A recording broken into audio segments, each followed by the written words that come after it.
Okay, so on this DAC here, we've got it rewired for standard 4-pin Cobra.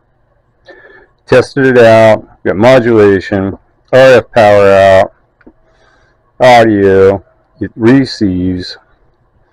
I have to replace these two switches here. I got some replacement switches in that aren't ideal, but yeah, pretty close match, I think. We got to recap this thing. Look how bulged that cap is. See how flat that one is?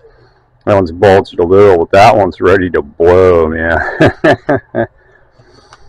So today we're recapping it, and if we get enough time, we're going to replace some switches. So catch me in a bit. Okay, replace the capacitors. There's 3 of them. There's one on top of this board. We replaced that one, and those other 2 capacitors. Yep, that's all done. We're going to let our adhesive set up and dry, put it on the Variac, and make sure we don't have any issues. It should power right up and work fine. And we just got to replace some switches. Yay! Catch me later. Alright, another DAC done. Receives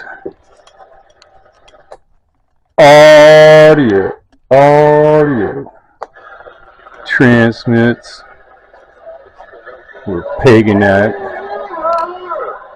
So 10-watt scale, totally pegged. Anyway, let's recap.